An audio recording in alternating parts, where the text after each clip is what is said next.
ma ei tea, kuidas seda teha, aga mulle hirmsasti meeldiks, kui kogu, no ütleme selline taastärkav looduslike pühapaikade traditsioon saaks kuidagi mõistlikul kombel ka seotud sellise, see ei ole hea sõna, aga ütleme siis loodusharidusega. Ma tean, et see on natukene kantseliitika, aga te saate aru, mis ma selle all nagu mõtlen. Et tõesti, ma käin ka omajagu mööda Eestit ringi ja suhtlen inimestega ja ikka räägitakse täitsa uskumatuid lugusid, eks ole. Eestlane justkui ikka natuke metsarahvas ja loodusrahvas, aga kui sa kuuled neid lugusid lastest ja lasteaiast, siis teinekord ikkagi tekib nagu küsimus, et milline näeb välja meie elu, eks ole, 10 või 20 aasta pärast. Et las ma nüüd kiiresti mõtlen, et üks tore lugu, mida mulle äsja räägiti, oli see, et kui lapsed tulid koolivaheajal vanaemale külla, on veel üksikuid maavanaemasid Eestis ka olemas, kuigi nõus, nad on punase raamatu liigid, aga üksikuid on.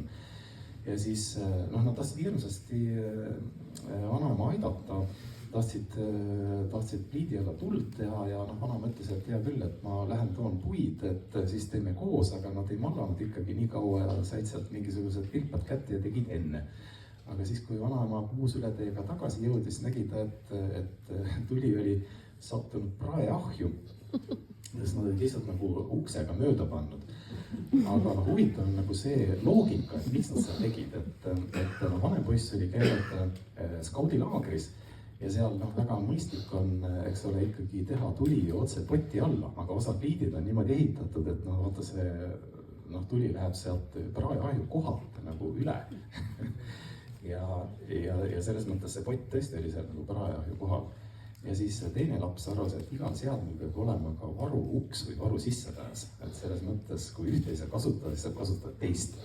Nii et teoreetiliselt on lapsed tugevad.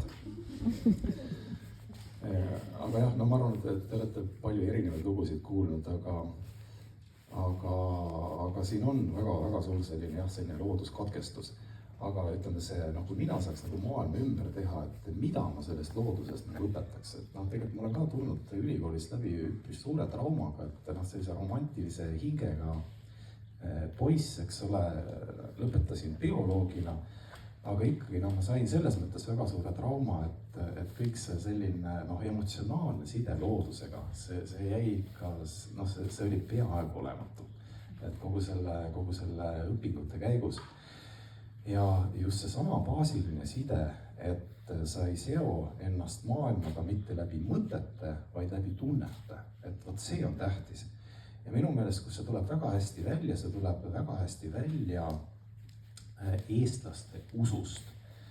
Pigem ma arvan, eriti need inimesed, kes siin on, mina kaasa arvatud, et me usume midagi. Pigem me usume. Või jätame selle pigem eest ära, et me usume midagi. Aga samas, kui sa pead vastama selle järgmisele küsimusele, aga mida sa siis usud, siis jookseb eestlane kinni. Mida rohkem ta usub, seda segasemat juttu ta ajab, sest ta lihtsalt ei oska rääkida, mida ta usub. Nii, ja kus see tuleb? See tuleneb kahest asjast. Esiteks, meie usk ei ole seotud nagu sõnaga, meil ei ole kunagi olnud pühakirja, eks ole, see tuleb suulisest kultuurist. Et selles mõttes usk ei ole nagu seotud lihtsalt sõnalise traditsiooniga, aga ta tuleb ka kuskilt sügavamalt mingisugusest teisest kohast, et võib-olla läbi sellise kristliku traditsiooni me oleme pigem harjunud sellega, et usk on nagu pigem intellektuaalne, aga kindlasti ei ole Eesti loodususk minu meelest selles mõttes intellektuaalne, et on puhtalt nagu selline tähendab, ütleme, et meie usk on tunne, mitte mõte. Ja sealt hakkabki kõik pihta. Ja see käib täpselt ka looduse kohta, et mitte see ei ole tähtis, et sa lähed metsa ja sa tead, mis lind laulab ja mis lill seal kasvab ja millised on selle puu lehed. See on nagu järgmine küsimus. See esimene kõige tähtsam küsimus on see, et see spordireporteri küsimus, et aga mis tunne on? Ja sellele tuleks rajada Eesti loodusharidus. Ja siin mulle tundub, on just seesama see pühapaikade traditsioon võiks väga palju kuidagi aidata neid inimesi nagu õigele rajale.